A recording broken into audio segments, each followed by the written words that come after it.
Empezamos. Bueno, mi nombre es Federico Bois, soy médico especialista en pediatría y terapia intensiva y desde hace un tiempo venimos trabajando, descubriendo desde el área de la terapia intensiva y la pediatría la biología, ¿no? El rol que tiene la biología, que tiene nuestra naturaleza corporal, humana, en la aparición de la enfermedad y en el mantenimiento de la salud, ¿no? Entonces, hace un tiempo que, también a partir del descubrimiento del entrenamiento evolutivo, de las leyes biológicas, fuimos como mezclando todo eso y aplicándolo a la naturaleza del niño en una situación excepcional, como es una situación de cautiverio, que es dentro de una sala de terapia intensiva, una situación excepcional. Entonces, ahí se empiezan a mezclar algunos componentes que normalmente no son tenidos en cuenta por la medicina oficial, ¿no? Por la medicina hegemónica, y que esa mala interpretación nos lleva a la enfermedad crónica infantil y por lo tanto adulta, que es algo que no debería existir en ninguna situación. El niño nunca, si uno lo entendiera en su raíz, no debería jamás tener enfermedad crónica, ¿no? La instalación de la enfermedad crónica pediátrica, que existan en hospitales de pediatría, de alta complejidad, como los que conocemos, es debido a una mala interpretación y un inadecuado tratamiento, ¿no? de la esencia humana que es el niño, ¿no? como la expresión más pura del ser humano, ¿correcto? Entonces ahí nos va a aportar un montón de pistas de información de cómo instalarla en el adulto, ¿no? Porque todo lo que empieza a generar alteración y desconexión del niño va a llevar a una enfermedad crónica que luego la va a impactar en el adulto, ¿correcto? Entonces, una de las cosas que me parecía interesante combinar y que por eso también nos juntamos con los chicos para poder incorporarlo en este encuentro, ¿no? En encuentros como este, es, bueno, qué rol empieza a jugar el flujo con cuerdas, el rope flow, dentro de este abordaje, ¿correcto? Entonces, bueno, empezamos a darnos cuenta que gran parte del problema de la aparición de la enfermedad crónica es esto: no entender el concepto de estrés, por lo tanto aplicarlo mal, por lo tanto rechazar el estrés, ¿sí? Verlo como una situación adversa que hay que evitar por todos los medios, ¿sí? Yéndonos hacia el confort crónico, que es un poco uno de los principales flagelos de nuestra sociedad, que si bien fue un beneficio en un momento, hoy por hoy, ustedes vieron con las prácticas que fueron haciendo, bueno, que generaba cierta fuerza, cierta incomodidad, ciertas posturas, pero bueno, es así como el cuerpo aprende. Eso lo que va generando en el cuerpo es tensión que se traduce como aprendizaje. Entonces, una de las principales cosas que nos encontramos en las terapias convencionales y en la medicina que ustedes pueden conocer es que todas las terapias no llegan a generar la dosis o el nivel de tensión, o sea, estrés, adecuado, y por lo tanto, por evitar esa tensión, es que nunca se llega el mensaje al sistema principal de nuestro cuerpo, que se encarga de adaptarnos, que es el sistema nervioso adaptativo, ¿sí? O autónomo, como lo habrán escuchado en facultad, escuela, en todos los ámbitos, ¿no? Entonces, al no llegar a darle la atención y el mensaje suficiente a nuestro sistema nervioso autónomo, es que, claro, es donde uno cae en la terapia crónica, la terapia pasiva, donde dice, che, yo hace 10 años, 20 años que voy a terapia, pero sigo haciendo lo mismo, ¿no? Sigo cayendo en lo mismo, en las mismas cuestiones. Entonces, ahí es donde, desde muchos aspectos, nos quedamos cortos y lo que nos agrega este tipo de trabajo, este tipo de prácticas, es empezar a actuar sobre la base del estrés, que no es el estrés en sí mismo, el estrés es la respuesta, ¿sí? La base del estrés es lo que percibimos como amenaza, lo que percibimos que es una amenaza, es cómo yo me percibo en el entorno, en el clan familiar, ¿sí? Cómo ese niño se percibió, ¿no? Durante su infancia. Qué oportuno lo de recién de Vane de volver al niño, ¿no? Bueno, de eso se trata. ¿Qué pasó durante esos primeros, bueno, intraútero, ¿no? Primeros meses de vida, años de vida que no tenemos conciencia? ¿Y a dónde va a parar todo lo que no tenemos conciencia? Al sistema nervioso autónomo, ¿no? Eso luego genera vicio o genera hábito.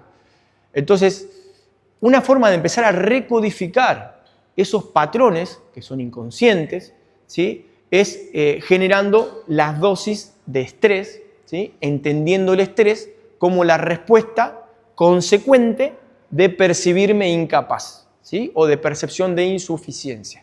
Esa es la única situación en la que el cuerpo va a desarrollar una respuesta lógica, no una respuesta anómala, ni viciosa, ni una falla corporal como a veces tomada la enfermedad, ¿no? Es una respuesta lógica ante una percepción de no acceder al bocado, al alimento, no acceder al territorio, estar en riesgo la permanencia en ese clan, la supervivencia, despliega una respuesta lógica y natural de adaptación, ¿sí?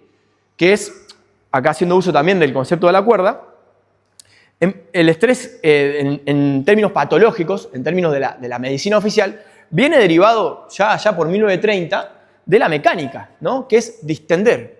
Estrés significa distender una fibra, ¿sí? Un material, cualquiera sea. Arrancó el material metálico. Eso se derivó al cuerpo.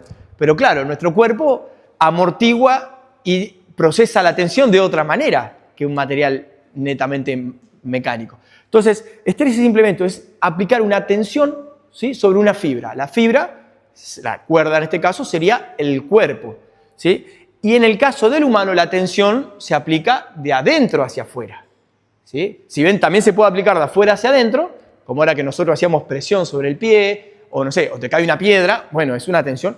Pero normalmente el estrés, que luego vamos a llamar también depresión, estrés crónico o depresión, que son sinónimos, es una tensión, una fuerza que nace desde el interior de la fibra y la mantiene en tensión. Claro, nosotros sabemos bien, que ahora lo vamos a ver con los especialistas en rope, que la tensión es momentánea. Es un momentito, es cuando uno tic, le da la tensión y después sigue a favor de la gravedad, a favor de gradiente, ¿sí? Después la tensión va bailando. Pero ¿qué pasa cuando uno activa una tensión de manera permanente? ¿Qué pasaría si yo estuviese así todo el tiempo, ¿no? Imagínense que este es mi cuerpo y que yo estuviese así, ¿no? Bueno, es como se desarrolla todo lo que luego vamos a entender como enfermedades por separado.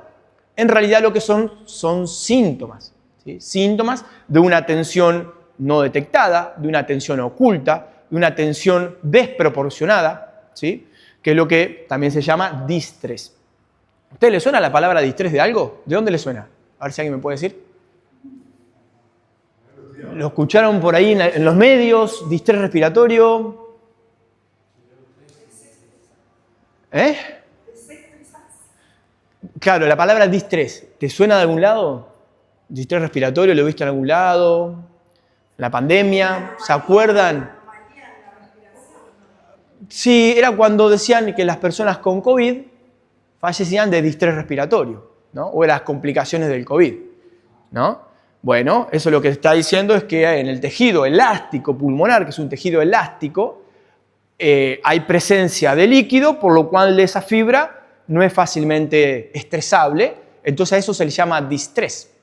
Pero ¿qué pasa? Eso es un resultado netamente inflamatorio. Eso no advierte ni confirma la presencia de ningún virus ni bacteria. Es un resultado interno del cuerpo, que por eso uno encuentra distrés respiratorio ante 1.000.000 de gérmenes. Porque claro, no son los gérmenes lo que lo causan, ¿no? Entonces es una inflamación interna. Bueno, ese caso, como ustedes ven, es algo que se llevó al término clínico para hablar de un tejido que normalmente era distensible y elástico, perdió esa elasticidad por tener agua adentro, ¿sí? Entonces ahí viene ese concepto que también uno lo puede llevar a todos lados, ¿sí? Entonces una de las partes principales acá, que me parece interesante también poder abordar, que ustedes lo van a trabajar ahora mismo, en breves, es que cuando uno llega al síndrome de tensión permanente por percepción de incapacidad o insuficiencia, estrés crónico, lo que va adquiriendo es rigidez, ¿sí? Es rigidez de las estructuras. Así como lo decía del pulmón, bueno, imagínense que no llega a ese nivel, que eso sería algo agudo, sino que está como permanentemente en forma cotidiana, generando una tensión permanente y una rigidez, que es lo que nos va a llevar a no ser adaptables, ¿sí? Una fibra que es flexible se adapta al movimiento que yo le doy. le doy para acá, le doy para acá, se adapta para lo que yo sea que le quiera dar, ¿no? Entonces, si una fibra fuese tensa, fuese rígida, lo que pierdo es adaptabilidad. Ahora, fíjense qué interesante esto, porque nosotros ganamos rigidez mucho antes, tal vez años antes de tener cualquier síntoma. ¿Sí? De tener cualquier síntoma. Entonces, el primer síntoma no detectado es la rigidez. ¿Sí? La rigidez no solamente física, ¿sí? La rigidez adaptativa también en términos emocionales, porque una emoción que está hecha para sobrevivir, si la uso fuera de ese contexto, me da rigidez, ¿no? Incapacidad de adaptarme. Es como la mosca que está chocando contra la ventana, ¿viste? Porque quiere salir y choca 200 veces contra la ventana, contra el vidrio. Bueno, es una estructura que no ve otra posibilidad de salida, ¿no? Entonces ya la estructura de rigidez como percepción de rigidez se construye por esta desadaptación que vamos ganando, ¿sí? Entonces, así es como nosotros vamos construyendo la enfermedad crónica, es una construcción, ¿sí? Después uno lo puede ver, por ejemplo, para mencionar algunos ejemplos de cómo lo podemos aplicar a esto. Ustedes se imaginarán que si yo les digo, por ejemplo, una persona que está teniendo algún síndrome psiquiátrico, ¿sí? Algún trastorno de la esfera psiquiátrica, claro, ¿qué tiene que ver eso con el raw flow, ¿no? ¿Qué es lo que me lleva? Bueno, me lleva a que yo voy a empezar a sacarla de aquello que le da rigidez, ¿sí? Que es salirse del estado presente, exceso de pensamiento, pensamiento en bucle, todas esas cosas que lo que hacen es desconectarse del organismo y por lo tanto le da rigidez. Entonces, hay un ejemplo, claramente se puede usar en esa situación. Otra situación, bueno, oncológica, que también es otra de las funciones en la cual estamos usando mucho este tipo de herramientas, ¿no? Lo mencionamos también ayer en el encuentro. La parte oncológica, ¿en qué sentido le puede aportar el raw flow al cáncer, por ejemplo? ¿En qué sentido podría ser? Y bueno, si empezamos a entender desde la biología que el cáncer es como una respuesta extrema a un síndrome de desvalorización, nosotros a partir de la conexión con el organismo, todos los beneficios que trae, ¿no? Propiocepción, autopercepción, aumenta la percepción de valor, por lo tanto baja la respuesta de estrés, ¿sí? Por lo tanto el cuerpo tiene que dejar de ir por la colectora, digamos, buscar a otro tejido y empieza a tener un vínculo más coherente con ese entorno, ¿no? Recordemos que cada vez que hablamos de estrés crónico es una desadaptación a algo del entorno, ¿sí? Puede ser la percepción de que algún miembro vital de la manada está en riesgo, puede ser a que uno mismo está en riesgo, ¿sí? Es un sufrimiento, digamos, extendido en el tiempo. Entonces, casi siempre vamos a encontrar alguna forma de desvalorización ahí.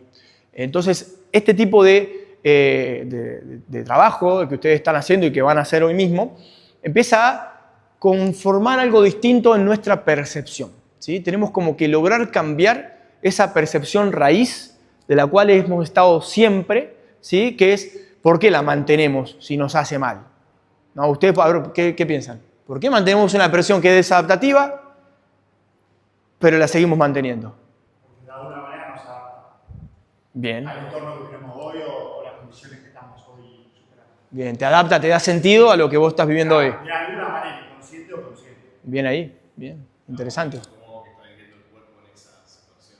Bien, total. Claro, como un aprendizaje de lo que aprendió a sobrevivir de esa manera.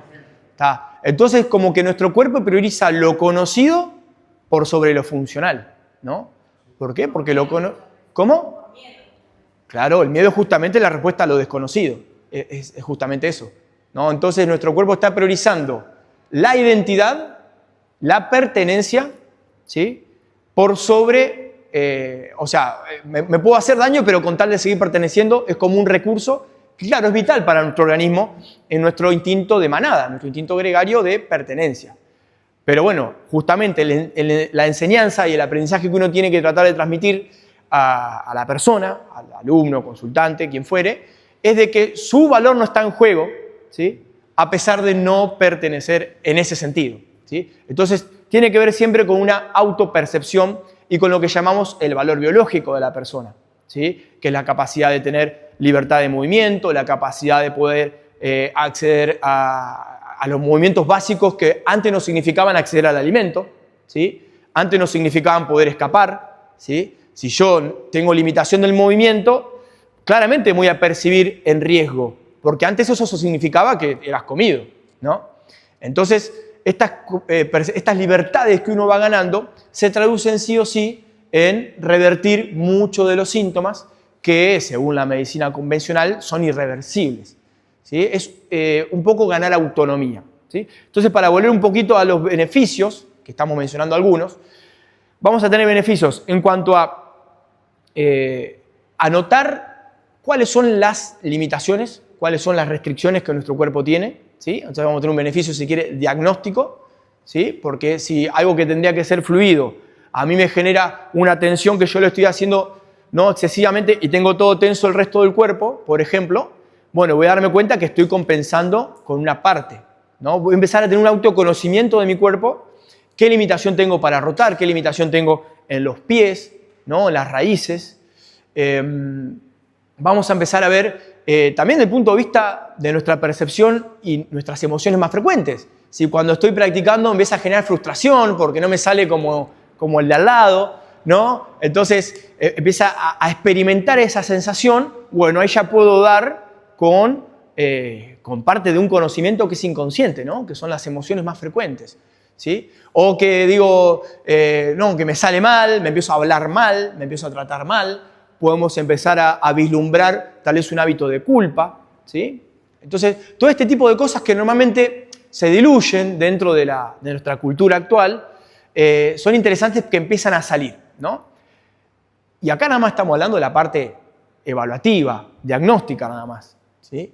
Después tenemos un montón de ventajas desde el punto de vista sensorial, ¿sí? Cuando uno, por ejemplo, lo practica con los ojos cerrados, empieza a conocer su posición en el espacio, su lugar en el espacio, qué lugar tiende a ocupar en el espacio, ¿sí? Empieza a ver también su propiocepción, a empezar a sentir sus receptores desde los pies hasta todo el resto del organismo, ¿sí? Empieza como a reconfigurar la posición que normalmente creo que tengo en el espacio, ¿no? Entonces hay, bueno, un sinfín de beneficios. Principalmente lo que más nos va a ayudar es a empezar a conectar con el momento presente, a conectar con el enfoque, eso a nivel cerebral, sobre todo si hablamos recién de solo con los ojos cerrados también, aplica un plus, porque empieza a conectar con ondas alfa a nivel cerebral, ¿no? Que son las ondas que nosotros las tuvimos cuando estamos en la niñez recién, aprendiendo a andar en bicicleta. Cuando estamos haciendo algún aprendizaje motor complejo, solamente en ese momento, después capaz que nunca más las volvimos a tener, ¿no? Entonces empezamos a conectar con esos estados en donde se puede haber cambio de conformación, ¿sí? Donde puede haber transformación de distintas estructuras, ¿sí? Bueno, lo que es las ventajas de, ahora que mucho se habla de mindfulness, atención plena, esta es una forma de ayudar a nuestro cuerpo, porque claro, nosotros estamos en un entorno en el cual no está a nuestro favor en este sentido, ¿no? Un entorno que cada vez se lleva más la atención, donde la distracción es mucho más fácil, donde hay un exceso de dopamina no funcional, por así decir. Entonces, darle una herramienta al cuerpo para que pueda empezar a generar dopamina en una dosis más parecida a la natural, ¿no? Y no a la dopamina que tenemos nosotros con el celular, que tenemos con los distintos alimentos y cosas que hoy tenemos de manera permanente. Entonces, la idea es como empezar a resetear nuestras fuentes de adaptación, como que eso es lo básico. Cada vez que yo me ponga a trabajar en algo sin tener las fuentes básicas de adaptación, voy a estar, digamos, a destiempo. Entonces, creo que esta es una herramienta fundamental para empezar a revalorizar también nuestra naturaleza, nuestro organismo, en un mundo en donde cada vez vamos más hacia la desvalorización, hacia perder el sentido, ¿sí? Entonces, nosotros para poder tratar cualquier forma de estrés o cualquier síntoma, tenemos que ir a que al menos la persona conozca su percepción verdadera, conozca su origen, ¿sí? Conozca de dónde viene y sus capacidades. Porque desde que uno percibe de que no es capaz, ahí es donde arranca toda la respuesta, que claro, una vez que la respuesta está gatillada, ahí la empezamos a correr de atrás siempre. ¿Sí? Después sí hay un montón de técnicas para aliviar el estrés crónico, para intentar aliviar, spa, un montón de cosas, pero eso busca aliviar ya. Eso no logra prevenir la generación de la respuesta. ¿Sí? Entonces a mí me interesaba que hoy se lleven ustedes este nuevo concepto de estrés, que también lo brindamos en las distintas formaciones. Bueno, ahora estamos terminando una formación de posgrado en la Universidad del Nordeste, en el cual ya estamos formando también a profesionales de la salud, ¿no? En este sentido, para entender cuál es el verdadero estrés, que nosotros necesitamos del estrés. Esta es una forma, nosotros aplicamos estrés sobre la soga y la soga también nos devuelve otro escenario, otra situación, para que nosotros generemos otra vez. Porque el estrés es necesario, pero siempre y cuando sea tomado por nuestro cuerpo como un desafío y no como una amenaza. Si es amenaza, se va a ir por el camino del distrés. Si es desafío, se va por el mecanismo del eustrés o estrés funcional, que es justamente lo que necesitan los huesos, lo que necesitan los tendones, lo que necesita el músculo mismo, ¿sí? Tener esas sensaciones, como decía Ivane, de pasarlo por el cuerpo, es tal cual, es la única forma en la que vamos a poder resolver un problema que es corporal. El problema del estrés, la depresión y todos sus derivados, que ansiedad, que es un signo de estrés, es un problema biológico. No es un problema mental, es un problema biológico y por lo tanto hay que activar ese tipo de receptores a nivel vibratorio, a nivel sensorial, decíamos la propiocepción, ¿sí? Lo que recién también mencionaban del tema del ritmo, ¿sí? El tema del ritmo que es la forma en la que entiende nuestro subconsciente, la palabra, súper importante, pero si no lo acompaño de cambios a nivel corporal, el cuerpo no lo termina de creer, no termina de entender la coherencia. Que haya una coherencia entre lo que yo quiero, a donde yo quiero ir, por ejemplo, sanar un síntoma, revertir un cáncer, o bueno, todo ese tipo de situaciones, tiene que haber una coherencia con las tensiones que yo le doy. Si yo quiero eso, pero le doy tensiones que van totalmente en contra, lo sigo exponiendo a estrés crónico, a ira crónica, sigo fogueando la culpa, bueno, un montón de cosas, claramente la información que le llega a ese cuerpo es lo que sucede a nivel emocional, no lo que sucede a nivel de lo que me digo, ¿no? Entonces, por eso me parece importantísimo esta herramienta que la utilizamos también en el posgrado, la utilizamos en todos los cursos, para lograr reconfigurar la percepción, recodificar también la motricidad y poder conectar al ser humano con sus raíces, con su entorno original y así poder, bueno, revertir un montón de cosas. Así que bueno, gracias y nos vemos por ahí. Bueno, ahí está la mía, pero dale, aquí quedaste vos.